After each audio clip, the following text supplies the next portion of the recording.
안녕하세요. 사연 읽어주는 남예입니다. 오늘도 와주셔서 감사합니다. 구독과 좋아요 부탁드리며 오늘의 사연 바로 시작하겠습니다. 안녕하세요. 전 50대 남성입니다. 나이가 들수록 시간이 빨리 지나간다고 하던데 여러분은 어떠세요? 20대는 시속 20km, 30대는 시속 30km, 저 같은 50대는 하루가 시속 50으로 지나가야 하는데 전 반대입니다.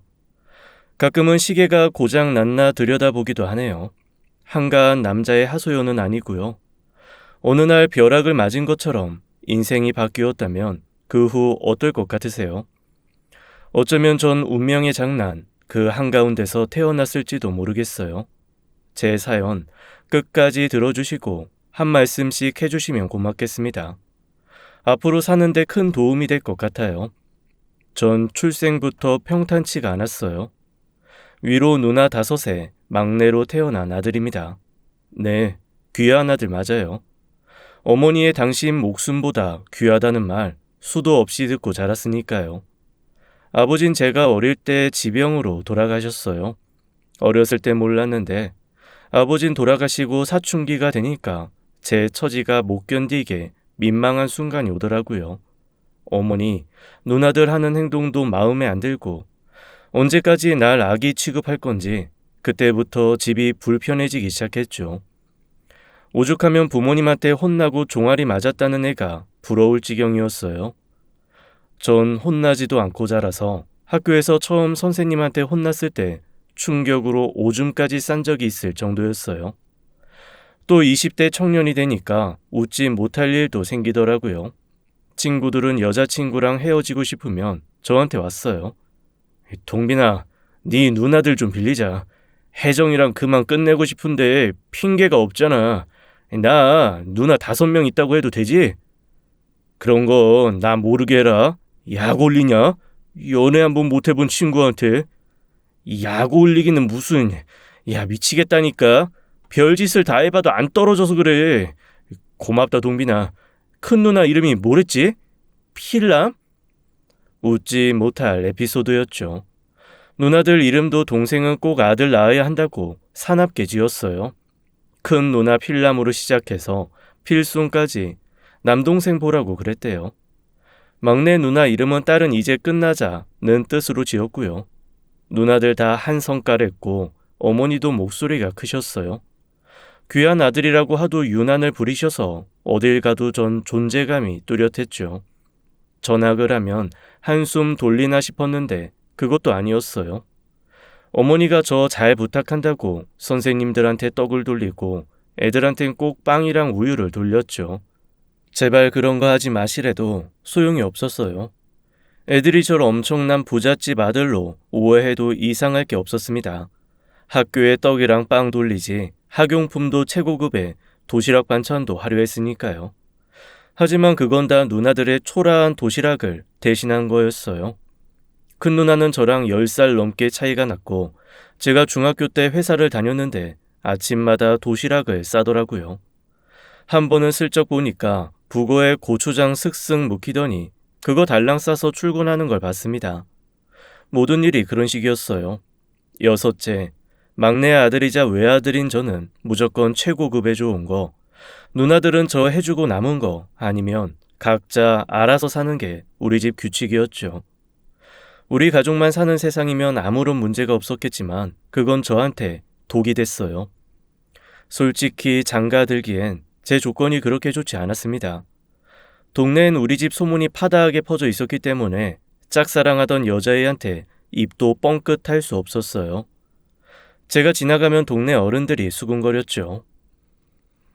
딸 있는 집은 행여 저 집 아들이랑 엮이면 안 돼. 고생길이 훤하다니까. 동빈이 엄마 깐깐한 거 알지? 아들 일이라면 무조건 쌍심지부터 켜잖아. 며느리를 얼마나 잡겠어? 안 그래? 누가 아니래? 우리 딸들한테도 단단히 일러뒀어. 저 집 아들이랑은 말도 섞지 말라고. 게다가 친구들은 사귀던 여자랑 헤어지고 싶을 땐 꼭 제 핑계를 댔습니다. 누나 5명 있다고 하면 여자들이 뒤도 안 돌아보고 간대요. 한 번은 술집에 따라가 친구가 애인이랑 헤어지는 걸 몰래 지켜봤죠. 혜정아, 미안하다. 나 사실 외동 아들이라는 거 뻥이야. 위로 누나들이 있어. 그런데 좀 많아. 전 여자 표정을 유심히 봤죠. 어떻게 반응하나 궁금해서요. 그 여자는 엄청 놀라더라고요. 약간 겁까지 내면서 이렇게 물었습니다. 몇 명이나?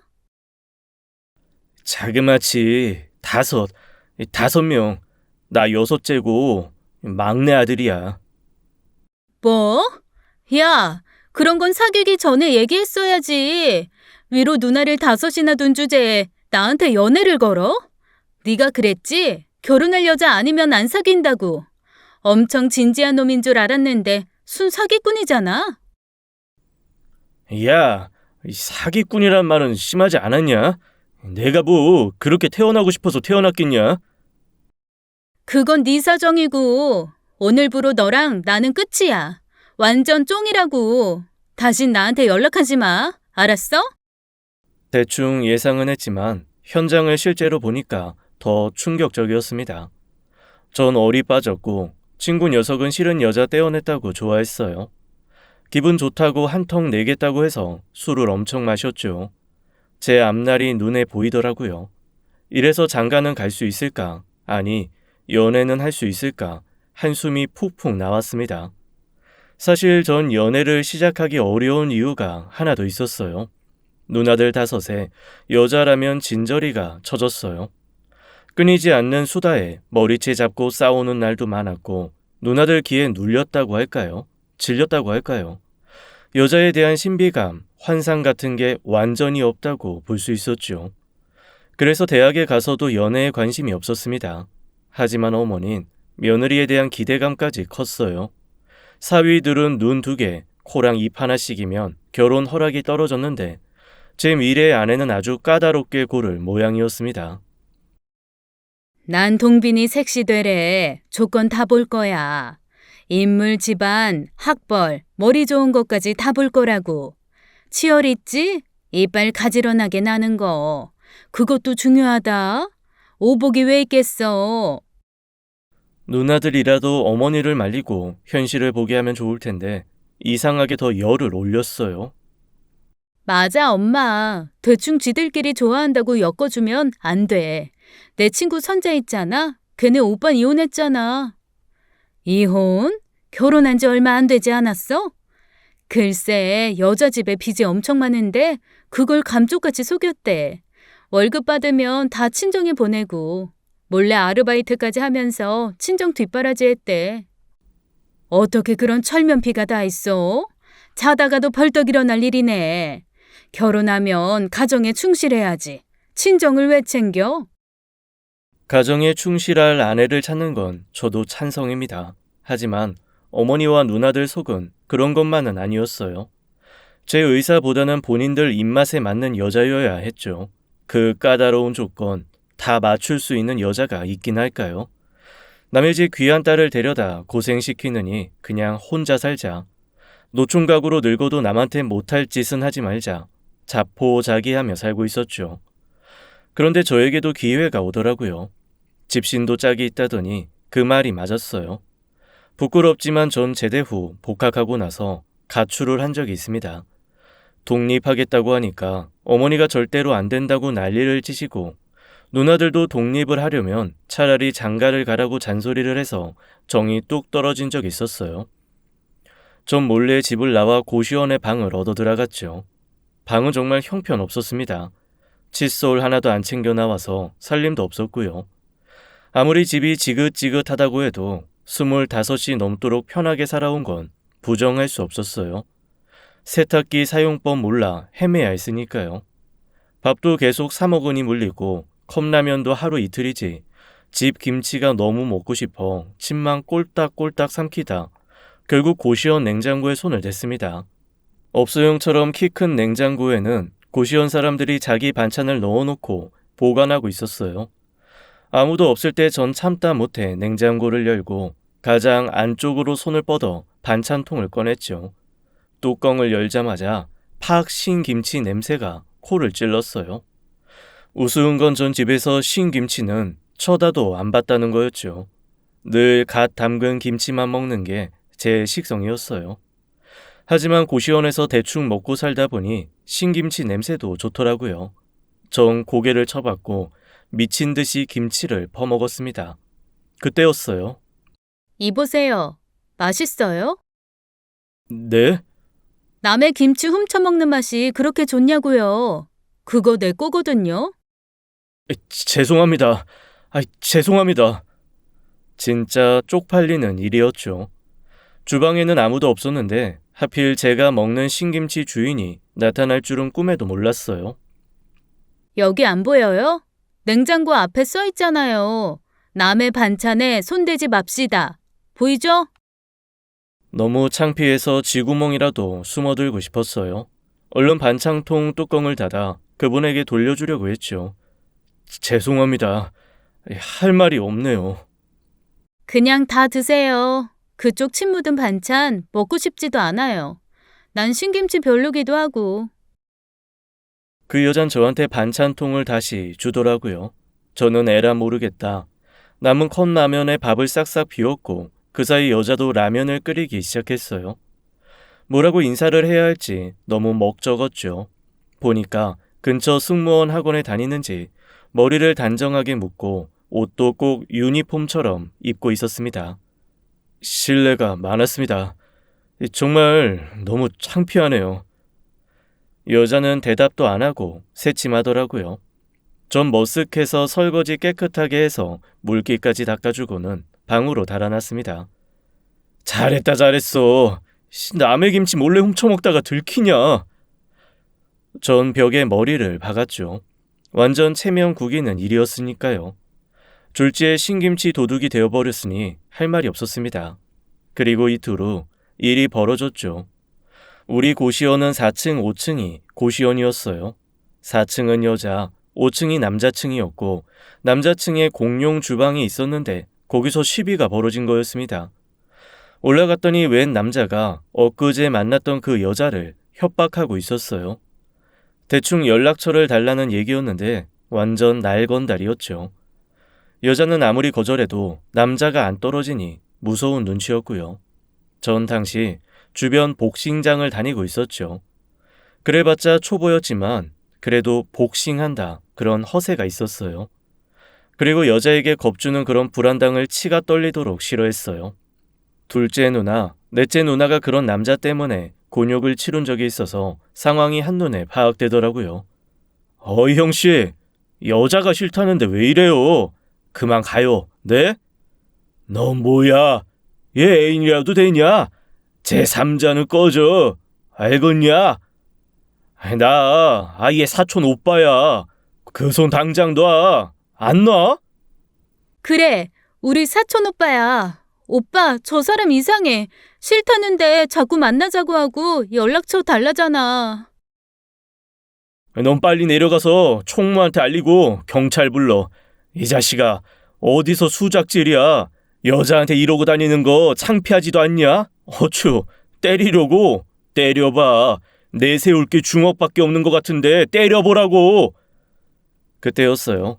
총무가 주방에 나타나 소리를 지르기 시작했죠. 사실 고수연 총무는 진짜 권투 선수 출신이었습니다. 나이는 있으셔도 한자락하던 과거의 모습이 온몸에 흘러넘쳤죠. 근육질 몸에 험상 굳은 얼굴, 팔뚝 하나는 전체가 문신이었고요. 전 사실 총무님 믿고 큰 소리 친 거였습니다. 그 날건달은 총무님 기세에 눌려 우물쭈물하더니 그대로 내뺐어요. 알고 보니 어제 들어온 녀석이었고 오자마자 사고를 친 거였죠.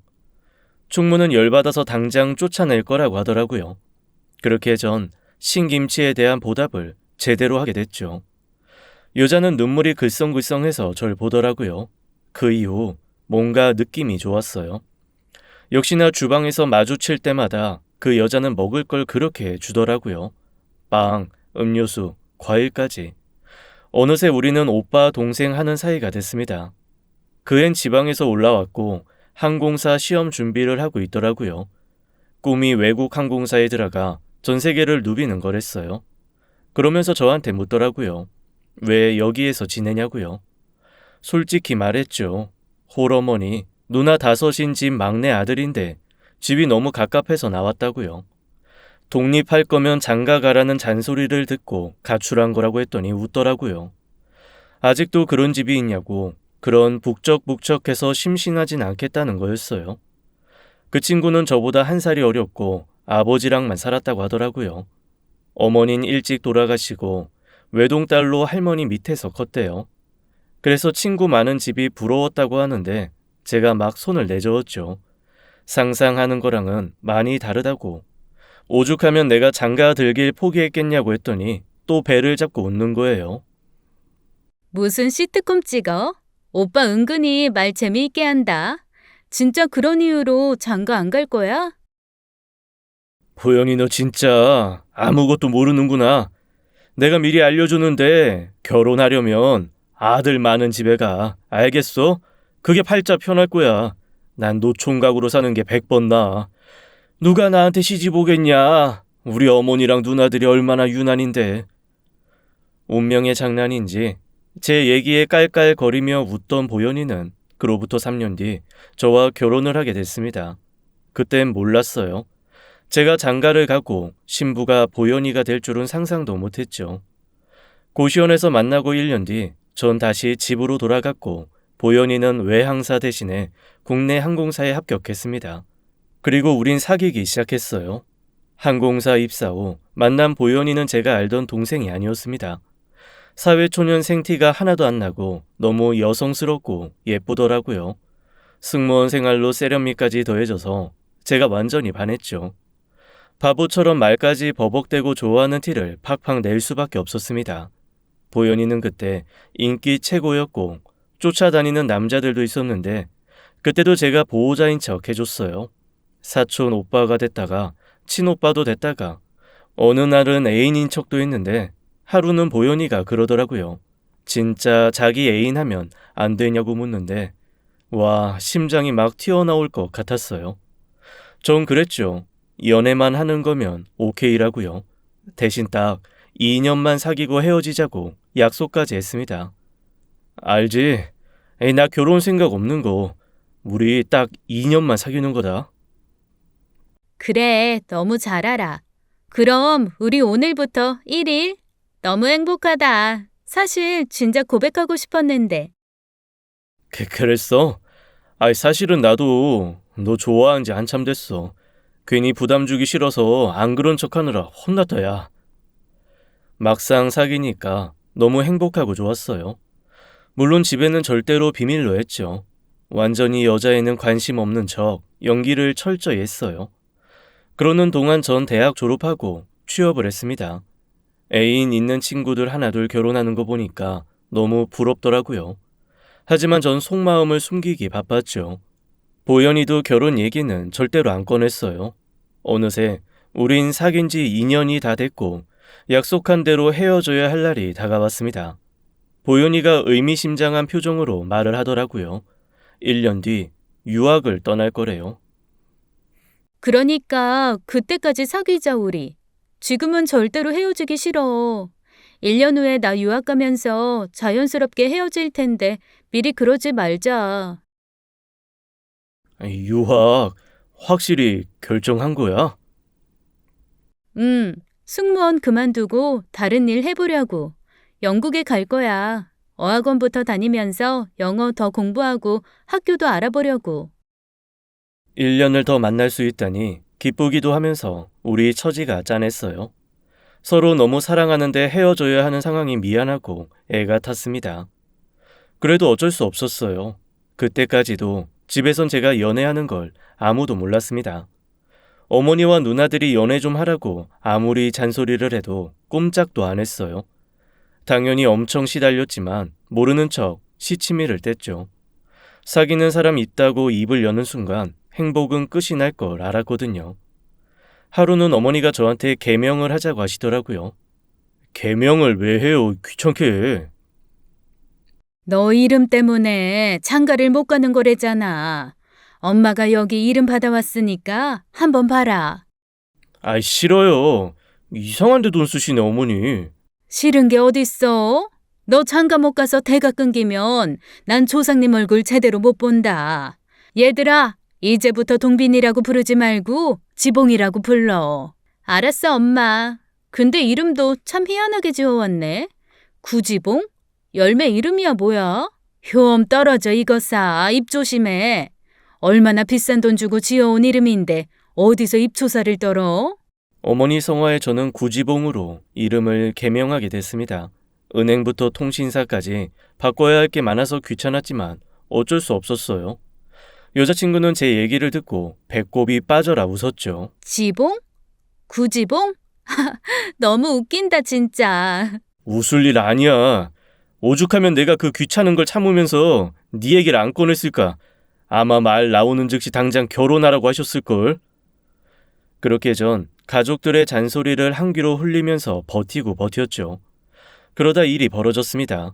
평일에 휴가를 내고 놀이공원에 갔는데 글쎄 큰 조카한테 데이트 장면을 들킨 거였어요. 정말 생각지도 못했습니다. 보현이랑 손 꼭 붙잡고 팝콘을 사고 돌아섰는데 낯익은 얼굴이 싱글싱글 웃고 있더라고요. 고등학생 큰 조카가 거기로 소풍을 왔더라고요. 전 용돈을 어마어마하게 갖다 바치면서 제발 비밀로 해달라고 부탁을 했는데 그거 다 무용지물이 됐습니다. 쪼르르 지 엄마한테 다 일러 바쳐서 당장 저는 취조를 당하게 됐어요. 누나들이 다 몰려와 어머니랑 합세해 잠을 안 재우면서 괴롭혔습니다. 그 여자는 뭐하는 애냐? 집안은 어떠냐? 하도 극성을 부려서 나중엔 제가 막 화를 냈습니다. 이럴 줄 알고 내가 말 안 한 거야. 난 이 집에서 자유가 없어? 누굴 사귀면 꼭 말해야 돼? 걔 사귄 지 이틀밖에 안 됐어. 집안 어떤지도 모르고 직업도 몰라. 아, 귀찮게 좀 하지 마. 지영이 걔는 왜 그렇게 입이 싸? 화내는 거 보니까 더 이상해. 지영이가 보니까 둘이 보통 사이 아니라던데? 아주 깨가 쏟아지더라는데 왜 거짓말이야? 오래 사귀었지? 깊은 사이 맞잖아. 엄마 아들 거짓말한다. 내가 보니까 딱 거짓말이네. 사람을 3박 4일 동안 괴롭히는데 나중에 저도 질려버려서 입을 열게 됐어요. 결혼은 절대로 안 할 거다. 그러니까 나나 그 애 괴롭힐 생각 마라. 일단 그 말에 어머니는 기절초풍하셨고 누나들도 야단이었습니다. 보현이 승무원이고 1년 후에 유학 가서 우리 헤어지기로 했다. 누나들이랑 엄마가 이 야단인데 누가 나한테 시집 오겠냐. 다들 꿈 깨시라 엄포를 놨어요. 이렇게 또 나 괴롭히면 그땐 진짜 집 나가서 원양어선 타버릴 거야. 지봉이 얘가 왜 이래? 아무래도 그 애 때문인 것 같다. 그 애가 결혼은 말고 연애만 하자드냐? 시누이 많다고? 아주 여우네. 너 걔한테 용돈 같은 것도 주니? 그 뭐냐, 명품 같은 것도 사다 바치는 거야? 아, 그런 애 아니라고요. 멀쩡하게 회사 잘 다니고 1년 후에 공부하러 떠날 거래. 아예 암튼 여기서 끝. 더 말할 것도 없고 누나들도 나 괴롭히지 마. 제가 아주 작심하고 엄포를 놔서 일단 분위기가 진정됐어요. 그 이후 전 집에서 입을 꾹 닫고 지냈습니다. 어머니랑 누나들도 제가 엄청 화를 내니까 눈치를 보는 척은 하더라고요. 과거에 고시원에 나가 1년 산 일도 있었고 이번에 원양 어선 타겠다니까 어머니가 누나들 입단속을 시킨 것 같았어요. 그리고 1년이 지나 저와 보현인 상상도 못했던 상황에 부딪혔죠. 유학 준비 거의 끝내고 헤어짐을 준비하던 때였습니다. 엄청 어두운 얼굴로 나온 보영이가 어렵게 얘기를 꺼냈어요. 아무래도 임신을 한 것 같다고 두 줄이 선명한 임신 테스트기를 꺼내더라고요. 어떡하면 좋아. 상상도 못했어. 피임 잘했다고 생각했는데 이것 봐. 선명한 두 줄. 무서워서 산부인과는 못 가봤어. 왜 이렇게 늦지? 둘 다 그야말로 멘붕이 와서 어떻게 해야 할지 알 수가 없었습니다. 일단 산부인과에 가서 검사를 제대로 받았고 임신 4주라는 얘기를 들었어요. 저도 현기증이 나는데 보현이는 더 충격을 받은 것 같았습니다. 2주 후면 떠날 예정으로 집, 학교, 항공권 모두 준비하고 이제 헤어질 일만 남았다 생각했는데 임신이라니. 보현이는 계속 울고 저도 너무 당황했죠. 보현이를 따라 영국에 가야 하나 일단 이 친구를 먼저 떠나보내고 따라가는 방법을 생각해 봤습니다. 하지만 회사를 그만두려니 내키지 않았어요. 어렵게 들어간 회사였고 미래가 보장된 데다가 제가 너무 좋아하는 일이어서 그만두고 싶지가 않았습니다. 보현인 착해서 뱃속 아이를 포기할 생각은 아예 없었어요. 결국 우린 결단을 내려야 했죠. 제가 먼저 말을 꺼냈습니다. 아이 지켜야 하지 않겠냐고요. 책임감 느껴지고 제 처지만 아니면 결혼하고 싶다고 했어요. 하지만 강요는 못한다고 나랑 결혼하는 거 큰 결심 필요한 일인 거 알고 있다고 했죠. 보현인 2주만 시간을 달라고 했습니다. 영국 가고 싶은 것도 포기 못하겠고 제 곁에서 아기 지키고 싶은 마음도 크대요. 전 알겠다고 했고 우린 2주 뒤 공항에서 만나기로 했습니다. 거기서 보현이가 답을 주기로 했어요. 2주가 그렇게 길더라고요. 전 거의 잠도 제대로 못 잤습니다. 만나기로 한 날, 전 새벽같이 공항으로 달려갔어요. 보현이는 아침 7시 비행기였고 우린 새벽 5시에 공항에서 만나기로 했죠. 초조해 미칠 것만 같았어요. 만나기로 한 곳에서 보현이가 보였습니다. 뒷모습이 보이고 서 있었고 주변엔 짐이 하나도 없이 손가방 하나 들고 있더라고요. 벌써 짐을 붙였나? 가기로 결정했구나. 저절로 다리에 힘이 풀렸습니다. 아기도 보현이도 포기해야 할지도 모른다는 생각에 눈시울이 뜨거워졌어요. 우린 가까워졌고 제가 보현이 이름을 불렀죠. 보현이를 전 애칭으로 산토끼라고 부르고 있었어요. 토끼야, 산토끼! 깜짝 놀라 절 돌아본 보현이의 얼굴이 눈물 범벅이었습니다. 전 이별을 직감했고 말없이 두 팔을 벌렸어요. 꼭 안아주고 보내줄 생각이었거든요. 보현이는 한달음에 달려와 저한테 안겼습니다. 그리고 펑펑 울더니 이렇게 말했어요. 오빠, 우리 결혼하자. 나랑 아기 오빠 옆에 있을래. 도저히 이렇게는 못 가겠어. 뭐? 보현아, 그게 정말이야? 나랑 결혼을 하겠다고? 그래, 나 유학 가는 거 포기한다고. 대신 우리 애기랑 나 행복하게 해줘야 돼. 당연하지. 당연하지, 보현아. 여러분, 저 결혼합니다. 저 아기 아빠 됐어요. 새벽 한산한 공항 안에서 지나가던 사람들이 박수를 쳐줬습니다. 그렇게 저희는 결혼을 했고 전 아빠가 됐어요. 보현이를 집에 데려갈 날은 난리가 났죠. 식음을 전폐하고 다 죽어가던 아들이 대뜸 결혼한다고 여자를 데려왔으니 어머니가 놀랄 수밖에요. 게다가 보현이 임신한 상태라고 했더니 어머니 눈이 희둥그레졌습니다. 전 그랬어요. 결혼할 생각 요만큼도 없었는데 보현이 만나서 마음 바뀐 거라고요. 그러니 임신한 애 마음 불편하게 하지 말아달라고 당부를 했죠. 일단 벌어진 상황이니 어머니와 누나들 처음엔 조심하더라고요. 물론 마음에 썩 드는 며느리가 아니라는 거 눈치는 챘습니다. 그래도 하나밖에 없는 아들이 독신으로 사는 거 포기하고 장가를 가겠다니 받아들여주는 눈치였어요. 보현이도 어른스럽게 행동하더라고요. 너무 고마웠습니다. 결혼식장에서도 많이들 수군댔을 거예요. 귀한 아들이라고 유난 떨더니 아들 장가 평범해도 못 미치게 보낸다고. 아내 쪽 하객 없는 거 보면서 뒷말들 했겠지만 저한텐 상관없는 일이었어요. 결혼을 하니까 한결 마음이 가볍고 좋더라고요. 앞으로는 오로지 아내와 아이를 위해서 살기로 마음먹었죠. 하지만 현실은 녹록지 않았습니다. 어머니에다가 누나들까지 결혼식 이후엔 본색을 드러내더라고요.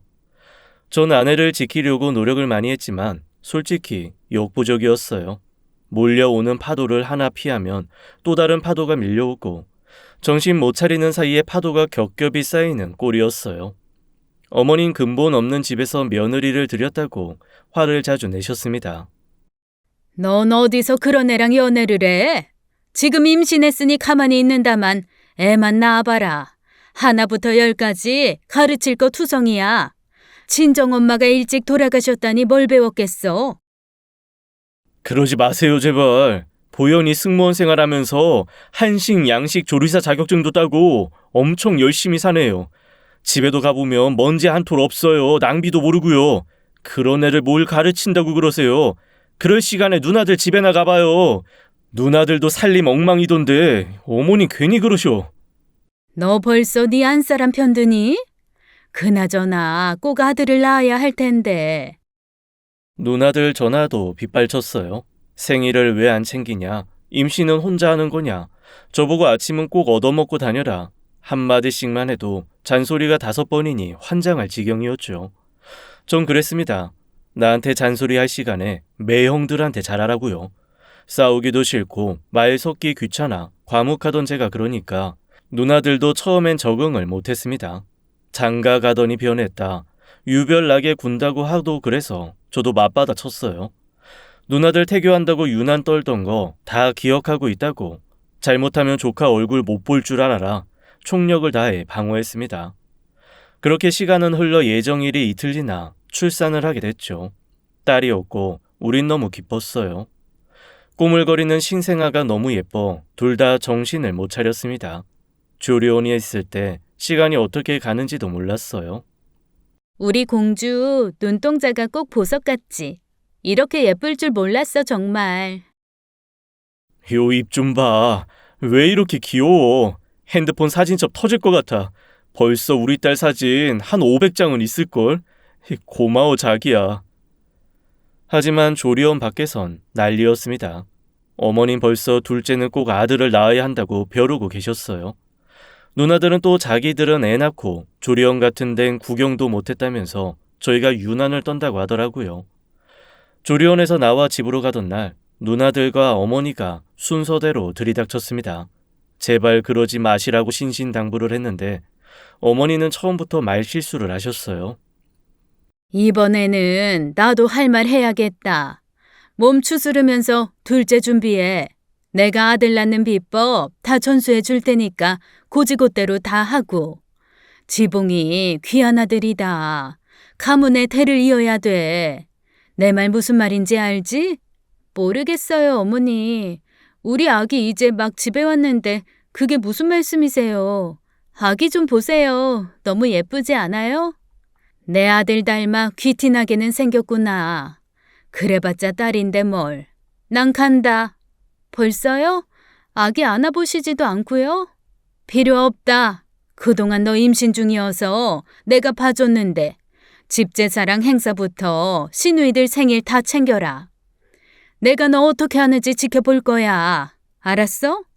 어디서 근본 없는 게 며느리라고 들어와서 첫 번째부터 딸을 낳아? 애 낳았다고 유세 부리지 말고 내 아들 밥 잘 챙겨라. 듣는 제가 화가 나 가만히 있을 수 없었습니다. 어머니 그만 좀 하세요. 생물학적으로 자식 성별은 남자한테서 비롯되는 건데 어머니는 알지도 못하면서 그리고 왜 막말을 하세요? 어머니가 가시고 누나들이 왔지만 아내는 방에 틀어박혀 나오지 못했어요. 너무 기막히고 황당해 울기만 하더라고요. 제가 아기를 안고 나와 누나들한테 진땀 빼며 말했어요.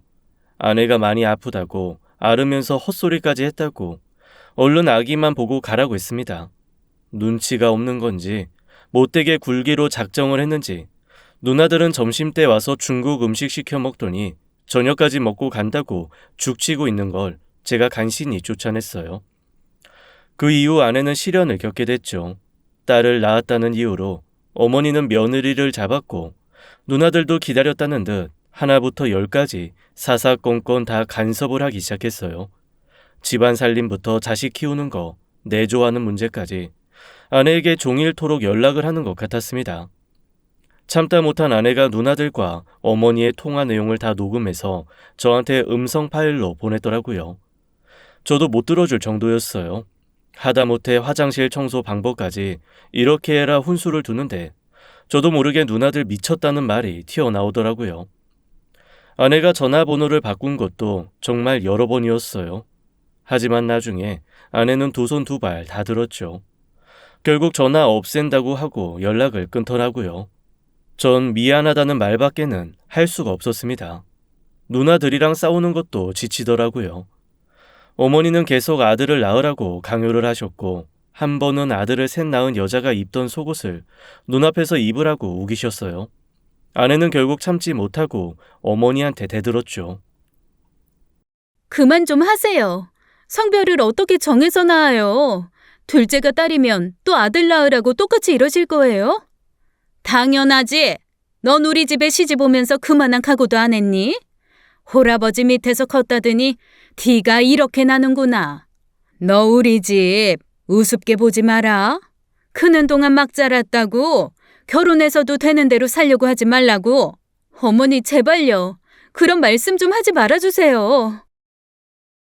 아내는 출산 후 내내 눈물바람을 했어요.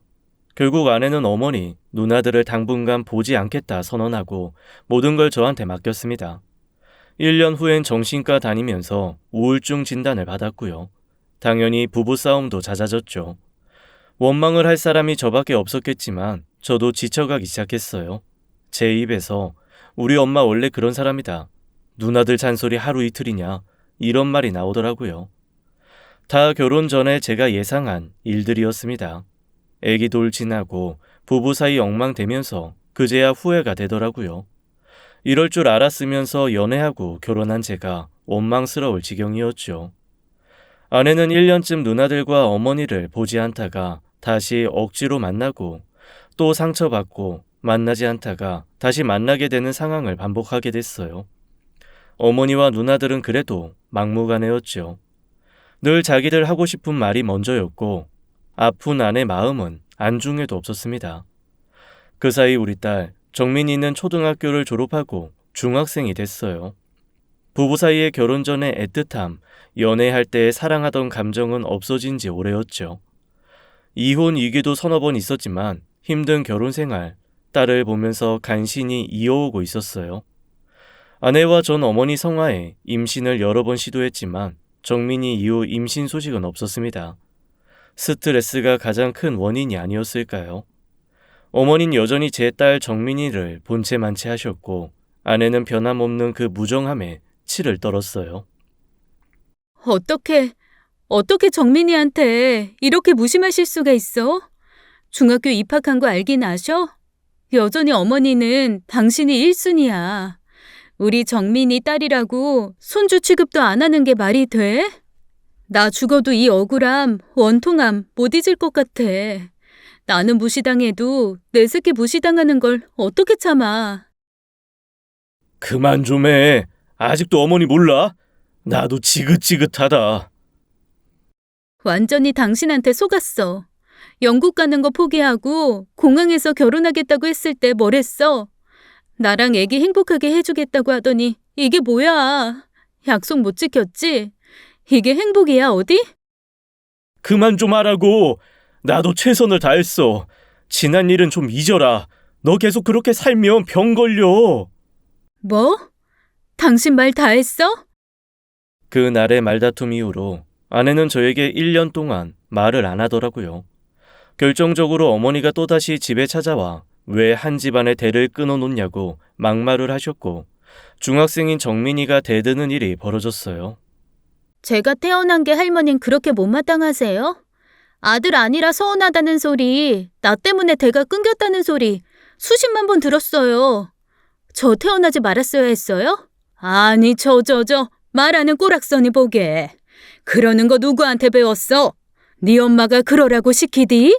나한텐 엄마가 제일 소중해요. 아빠가 그렇게 아까우면 할머니가 계속 데리고 살지 왜 결혼 허락했어요? 할머니 진짜 미워. 너 같은 애 필요 없다. 앞으로 할머니 볼 생각 하지도 말어. 이 일로 누나들도 아내와 딸을 혼내기 시작했어요. 어머니한테 버릇 없이 굴었다고요. 한마디로 아비규환이 따로 없었죠. 아내는 폭발하고 말았습니다. 딸만 데리고 외국으로 나가겠다고 하더라고요. 저도 화가 나 별거인지 이혼인지 네가 원하는 걸 확실히 하라고 맞섰어요. 아내는 위경련으로 병원에 실려갔고 정민이도 자퇴하겠다 선언하고는 저를 외면하고 아내 옆에서 울기만 했습니다. 결국 제 가정은 박살이 나버렸어요. 제 사정을 잘 아는 친구한테 하소연을 했더니 무조건 아내에게 무릎을 꿇고 삭삭 빌라고 하더라고요. 텅빈이 너 20살에 했던 말 기억나? 지구 반대편으로 가버리고 싶댔잖아. 지긋지긋하다고. 너 하는 거 보니까 곧 이혼당하게 생겼다. 무조건 빌어 이 자식아. 싹싹 빌라고. 얼이 빠져 있으니까 친구가 제 등짝을 엄청 세게 때리더라고요. 정신 차리라고요. 차라리 고아가 낫겠다는 생각, 감히 입 밖에는 안 꺼냈어도 그런 심정까지 가질 정도로 괴로웠죠. 전 고민 끝에 식음을 전폐한 아내를 붙잡고 얘기했어요. 내가 다 잘못했다고. 당신이랑 정민이 없이 못 산다고요. 우리 다 정리하고 멀리 가자. 멀리 지방에 가서 살다가 이민 준비하자. 당신이랑 정민이 가고 싶다는 나라 있잖아. 거기로 가자. 내가 다 잘못했어, 여보. 그동안 하는 거, 당신 편 못 들어준 거 진심으로 사과할게. 내가 미쳤었나 봐. 그러니까 제발 뭐 좀 먹자. 정민이도 매일 울기만 해. 자퇴하고 학교도 안 가겠대. 이렇게 무릎 꿇고 빌게. 미안해, 여보. 아내는 마지막이라는 심정으로 제 청을 들어준다고 했고 우리 세 가족은 아무도 모르게 이사부터 했습니다. 친한 친구에게도 연락하지 않았어요. 가구도 그대로 두고 옷가지랑 정말 필요한 것만 챙겨서 야반 도주하듯 지방으로 튀었죠. 막상 실천하니 그렇게 어려운 일도 아니었습니다. 아무도 우릴 모르는 낯선 곳에서 새 출발했고 그렇게 10년의 세월이 흘렀어요. 마냥 행복한 건 아니었습니다. 아내와 딸은 여전히 저한테 냉랭했죠. 저도 서운함이 없는 건 아니었지만 참고 또 참았어요. 정민아, 아빠랑 배드민턴 치러 가자. 하지만 딸 방에선 아무 대답도 들리지 않았죠. 공부하나? 여보, 우리 산책 갈까? 아내는 말도 없이 안방 문을 쾅 닫고 들어갔고요. 한숨이 나왔습니다. 아내는 상처가 얼마나 깊었는지 10년 내내 차가웠어요. 거리에서 우연히 마주쳐도 아는 척도 안 할 정도였죠. 이민은 결국 가지 못했습니다. 잠깐 외국에 나가 있다가 결국 일자리가 문제가 돼서 6개월 만에 돌아왔어요. 제가 가진 자격증이 거기선 하나도 통하지 않더라고요. 먹고 살 길이 막막해 다시 돌아왔죠. 물론 아내와 딸은 원망이 대단했습니다. 처음엔 저만 다시 한국으로 돌아가라고 했어요. 하지만 이번엔 제가 양보하지 않았죠. 기러기 아빠들 행복한 건 못 봤다. 여기서 가난하게 사느니 한국에서 풍족하게 살게 해주겠다고 약속하고 데려왔어요. 그 약속을 지키려고 전 일에 몰두했습니다. 연봉은 점점 올라갔고 업계에서 입지를 탄탄히 굳혔죠. 나중엔 사업을 크게 벌여 목돈도 여러 번 만들어줬고요. 엄청 큰 집에 살면서 아내와 딸, 남부럽지 않게 살도록 최선을 다했어요. 그렇지만 집에 오면 아내와 딸은 환하게 웃다가도 정색을 하고 각자 방으로 들어가곤 했습니다. 너무한 거 아니냐? 여보, 정민아, 나도 같이 얘기 좀 하자. 하지만 사춘기 딸은 절 외면했고 아내에게선 쌀쌀한 표정만 볼 수 있었죠. 외로웠던 전 점점 일 중독자가 되어갔습니다. 자는 시간도 줄여가며 일에 몰두하다 어느 날 새벽 집에서 쓰러지고 말았어요. 어렴풋하게 흐려가는 의식 속에서 아내의 비명소리가 들렸습니다. 딸이 우는 소리도 들렸고요. 그렇게 전 의식을 잃어갔죠.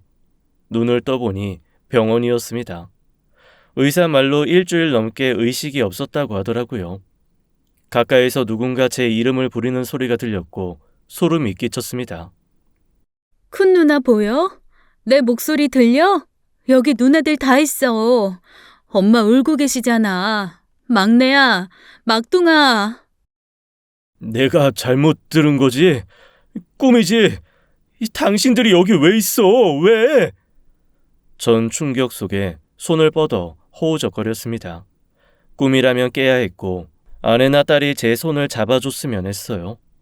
하지만 어머니의 목소리까지 아주 가깝게 들려왔죠. 아들아, 엄마 여기 있다. 엄마가 손잡아 줄게. 고개 좀 돌려봐, 이 녀석아. 왜 왔어? 여길 어떻게 알고 왔냐고. 정민이랑 정민 엄마 어디 있어? 또 심한 말 한 거야? 당장 그 둘 데리고 와. 다 나가고 정민 엄마 데리고 오라고. 제가 막 소리를 지르니까 어머니와 누나들이 오열하기 시작했어요. 전 그 소리조차 듣기 싫어 벌떡 일어났습니다. 화가 나 팔뚝에 꽂힌 수액 주사를 빼서 내팽개쳤어요. 왜들 이러냐고, 잘 살고 있는데 왜 또 와서 회방 놓냐고, 누나들과 어머니의 등을 떠밀어 병실 밖으로 내쫓았습니다. 곁에 있던 의료진들이 절 말렸지만 제 힘이 더 셌어요. 나가라고, 정민이 오기 전에 나가라고 소리 지르며 그들을 내쫓았더니 어머니와 누나들은 더 버티지 못하고 병실을 나갔습니다. 다들 표정이 굳어지고 심각해지더라고요. 10년 동안 세 가족이 조용히 살았는데 이제 또 시작인가 싶어 괴로웠죠. 그때였어요. 갑자기 머리가 깨질 듯이 아파왔습니다. 아이씨, 왜 이래? 선생님, 머리가 너무 아파요. 선생님. 주변 물건들이 흐릿해지면서 전 또다시 정신을 잃었습니다. 다시 깨어났을 땐 지옥이 절 기다리고 있었어요. 넷째 누나가 아내와 딸을 보여주겠다며 절 어디로 데려갔죠. 그곳은 납골 땅이었고 믿기 어렵게도 작은 함 안엔 아내와 정민이의 유골이 놓여 있었어요. 환하게 웃는 사진과 함께요. 전 다시 꿈을 꾸나 했습니다. 꿈이라면 지독한 악몽이다. 왜 깨지 않는 거지? 생각하며 흐느꼈어요. 그때 둘째 누나가 제 어깨를 흔들었습니다. 동빈아, 잘 들어. 10년 전에 정민 엄마랑 정민이 교통사고로 세상 뜬 거 기억 안 나? 두 사람 이 세상 사람 아니잖아. 모르겠어? 무슨 소리 하냐고 전 둘째 누나를 뿌리치고 울부짖었어요. 하지만 누나는 포기하지 않았습니다. 너 10년 동안 그 큰 집에서 혼자 살았잖아. 올케랑 정민인 10년 전에 세상 떠났는데 너 혼자 새 식구 사는 것처럼 말하고 행동하고 그랬던 거라고. 너 병들었어. 모르겠어? 온몸이 떨리고 눈물이 비 오듯 흘렀습니다. 그제야 모든 사실이 선명하게 떠올랐어요. 아내와 딸은 10년 전 다 함께 지방으로 내려가던 길에 고속도로에서 숨을 거뒀습니다. 한밤중 빗길 교통사고였고 저만 간신히 살아남은 거였어요. 이런 불행이 또 있을까요? 뉴스에도 날 만큼 큰 사고였고 저 역시 한동안 깨어나지 못했죠. 의식을 찾은 후에는 모든 게 끝난 뒤였습니다. 장례도 끝나 아내와 정민이는 한 줌의 재가 되어 납골 땅에 안치되어 있었죠. 휠체어를 타고 그곳에 갔던 기억이 떠올랐어요. 여보, 정민아, 안 돼. 돌아와. 아니야. 전 바닥을 기며 절규하고 말았습니다. 10년 동안 전 아내와 딸이 살아있다는 망상에 사로잡혀 있던 거였어요. 쓰러진 뒤 병원에서 회복하며 약을 먹게 됐고 그제야 모든 걸 떠올리게 됐고요. 현실은 너무나 가혹했습니다. 핸들을 잡은 제 손이 떠오르며 가슴이 터져버릴 것 같았어요. 사고는 빗길 속에 역주행하던 트럭과 부딪히며 벌어졌습니다. 비명과 울음소리, 차가 부셔지는 소리에 정신을 잃었어요. 그 사이 아내와 딸은 제 곁을 영원히 떠났네요. 고작 중학생밖에 되지 않은 딸 정민이를 떠올리면 어린 생명이 아까워 미칠 것 같았습니다. 아내를 그렇게 놓친 것도 가슴이 찢어질 것 같았고요. 충격을 이기지 못한 전 조현병을 얻었고 망상송의 세계에서 가족과 함께 10년을 살아온 거였죠. 함께 살려고 얻어놓았던 지방의 큰 집에서 혼자 폐인처럼 지내면서 가족과 함께 살고 있다고 믿었어요. 심지어 외국에 함께 나갔다 왔다고 여기면서요. 그러다 보니 10년 동안 아내와 딸은 저한테 한 번도 말을 걸지 않았습니다. 딸도 그 긴 세월 동안 늘 같은 교복을 입고 다녔어요. 그러니까 제 머릿속에서 시간은 멈춰 있었던 거였죠. 10년이 어떻게 지나갔는지 모르겠다. 누나들이 할 말 있어, 동빈아. 이렇게 무릎 꿇을게. 엄마도 오세요. 납골 땅에서 누나들은 제 앞에 무릎을 꿇었습니다. 모두 고개를 숙이고 저한테 잘못했다 하기 시작했어요. 어머니 역시 고개를 들지 못하고 저한테 미안하다는 말만 반복하셨습니다. 알고 보니 누나들과 어머니는 10년간 이 납골 땅을 찾으며 용서를 빌었다고 하더라고요. 진심으로 명복을 빌며 제 아내와 딸을 기리고 자신들의 잘못을 반성했다고 했어요. 특히 막내 누나는 건강까지 해칠 정도로 괴로워하다가 최근 몇 년 사이 다시 회복을 했대요. 어머니 역시 며느리와 손녀의 죽음, 저의 무너진 모습을 보시며 크게 후회하셨고요. 모든 사실을 듣고 가슴이 무너져 내리는 것 같았습니다. 너랑 애미, 정민이 셋이 잘 살게 놔뒀어야 했는데 엄마가 잘못했다. 하늘이 원망스러워 내가 대신 저승 가겠다고 멀쩡하게 잘 살던 애들 돌려달라고 수도 없이 호소했지만 지금까지 목숨이 붙어 있구나. 동빈아, 엄마가 이렇게 빌게. 제발 정신 차려다오. 이제 와서 왜 이러시는데요? 이러면 죽은 사람이 살아 돌아와요? 왜 나를 병원에 데려갔어요? 그냥 쓰러져 죽게 놔두지. 보고 싶어 가슴이 쓰리다 못해 타는 것 같아요. 내 병 차라리 낫지 않는 게 나아요. 아프면 정민이랑 애엄마 볼 수 있으니까요. 누나들도 이러지 마. 이런다고 뭐가 나아져? 전 그 자리에서 혀를 아프게 깨물었습니다. 피가 주르륵 흘러도 멈추지 않았어요. 이렇게라도 해서 애엄마와 딸 곁에 갈 수 있다면 원이 없을 것 같았죠. 누나들과 어머니가 저한테 소리치며 매달렸습니다. 전 정신을 잃었고 다시 병원에서 눈을 떴죠. 그땐 친한 친구가 제 곁에 있었어요. 그리고 몰랐던 얘기를 해주더라고요. 제가 아내의 딸과 함께라는 망상 속에 살았을 때 어머니와 누나들이 자기를 찾아왔대요. 별짓을 다 해봐도 제정신으로 안 돌아오니까 어떻게 하면 좋겠냐고 친구한테 물었다고 하더라고요. 친구는 어려서부터 중마고우였고 하나부터 열까지 제가 했던 고민들과 속마음을 알고 있어 다 얘기했대요. 집에서 떠나고 싶어 했던 제 마음, 결혼을 포기했었던 이유, 속속들이 전했나 보더라고요. 하루에 끝날 얘기도 아니어서 제 가족들과 몇 번을 만났고 납골 땅에도 함께 갔다고 했습니다. 동빈아, 네 처지 심경 내가 어떻게 이해하겠냐. 그렇지만 이거 하나 알아줘라. 누나들이랑 어머니 얘기 듣고 많이 놀라셨어. 많이 우셨고 많이 아파하시면서 정말 뼈저리게 후회하시더라고. 어머니 10년 사이 많이 늙으셨어. 막내 누나 건강도 많이 상했잖아. 힘들겠지만 이제라도 용서를 해보는 거 어떨까? 아주 조금씩이라도 말이야. 전 어머니와 누나들에게 더 이상 찾아오지 말라고 했습니다. 내 마음이 완전히 회복될 때까지 혼자서 버텨보겠다고 했어요. 약도 잘 먹겠다고 약속했고요. 그래도 마지막으로 아내와 딸을 보고 싶었습니다. 전 병원에서 혼자 퇴원하면서 마트에 들렀어요. 생전에 아내가 좋아하던 맥주랑 딸이 즐겨 먹던 간식들도 샀죠. 현관 문을 열고 들어가 거실에서 외쳤습니다. 가슴이 두근거리고 진땀이 났어요. 속으로 이렇게 생각했죠. 아내와 정민이의 웃는 모습을 보고 싶다고요. 환상이라도 좋으니 다정한 모습으로 나타나달라고 간절히 빌었습니다. 정 눈을 꼭 감고 큰 소리로 외쳤어요.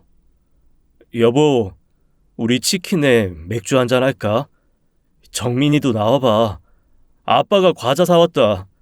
종류별로 사왔으니까 골라 먹어. 삐그덕 방문이 열리는 소리와 함께 웃음소리가 들려왔습니다. 용기를 내서 눈을 떠봤더니 거실에 아내와 정민이가 나오는 게 보였어요. 눈시울이 붉어졌고 곧 뜨거운 눈물이 흐르기 시작했죠. 아내가 맥주 한 캔을 따더니 시원하게 마셨습니다. 정민이는 과자 한 봉지를 열더니 하나를 제 입에 쏙 넣어주더라고요. 환상인 걸 알면서도 전 그 순간이 너무 소중하고 또 소중했어요. 아빠, 맛있어? 딸이 주니까 더 맛있지? 최고로 맛있어. 세상에서 제일 맛있는 과자야. 암튼 딸 바보라니까. 우와, 이 집 치킨 잘하네. 당신 닭다리 하나 잡고 뜯어. 정민이 너 오늘은 엄마 아빠한테 닭다리 양보해라. 아내와 딸이 서로를 바라보며 깔깔거리며 웃고 있었어요. 전 그 둘을 양팔로 안았습니다. 아내는 절 보고 그러더라고요. 미역국 냄새 안 나냐고. 오늘 당신 생일인 거 잊었냐고요. 다른 선물은 준비하지 못했지만 꼭 하고 싶은 말이 있다고 해서 아내의 눈을 봤어요. 초롱초롱 빛나는 아내의 눈동자가 너무 예뻤습니다. 전 너무 슬퍼 오열하면서도 아내에게서 눈을 떼지 못했죠. 무슨 말인데? 어서 해봐, 여보. 고마워, 여보. 당신도 많이 힘들었지? 나 위한다고 노력 많이 했던 거 잘 알고 있어. 수고 많았어, 정민 아빠. 내 인생에서 남편은 오직 당신 한 사람뿐이야. 아빠, 왜 그렇게 울어? 눈물 콧물 범벅이네. 울 아빠 은근 마음 약하다니까. 아빠 사랑해. 아빠 딸 정민이 잊으면 안 돼. 정민아, 여보, 가지마. 가면 안 돼.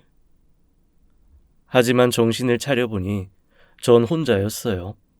불도 켜지 않은 큰 집, 쓸쓸한 정막 속에서 전 혼자 오열하고 있었습니다.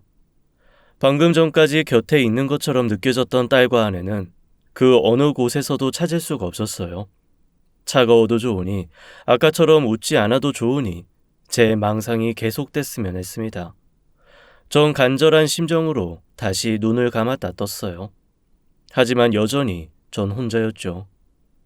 정민아, 여보, 잘 가. 거기서 아무 근심 없이 하고 싶은 거 다 하고 내 걱정은 하지 마. 사랑해, 영원히. 그렇게 아프도록 눈물을 쏟고 난 뒤 전 마음을 다잡았습니다. 이렇게 사는 거 아내도 딸도 원하지 않을 것 같았어요. 그 이후 전 약을 꾸준히 먹고 건강을 챙겼습니다. 10년 동안 혼자 방황하며 지내던 크고 썰렁한 집은 정리했고요. 작고 깨끗한 아파트를 구해 규칙적으로 생활하며 지내고 있죠. 여전히 전 아내와 딸이 그립습니다. 봄이 되면 봄이라서 여름이면 휴가를 갔던 추억이 떠올라 계절마다 울고 웃네요. 밖에서 들리는 어린아이 웃음소리에도 화들짝 놀라 밖을 내다보곤 합니다. 제 한없는 그리움은 시간만이 해결해 줄 것 같네요. 여러분 곁에는 지금 어떤 소중한 이들이 있나요? 후회 없이 사랑하고 아끼면서 사셨으면 좋겠어요. 제 사연은 여기까지입니다. 긴 이야기 들어주셔서 감사합니다. 지금까지 사연 읽어주는 남녀였습니다. 끝까지 함께 해주신 여러분 감사드리며 저희는 다음 사연으로 돌아올게요. 감사합니다.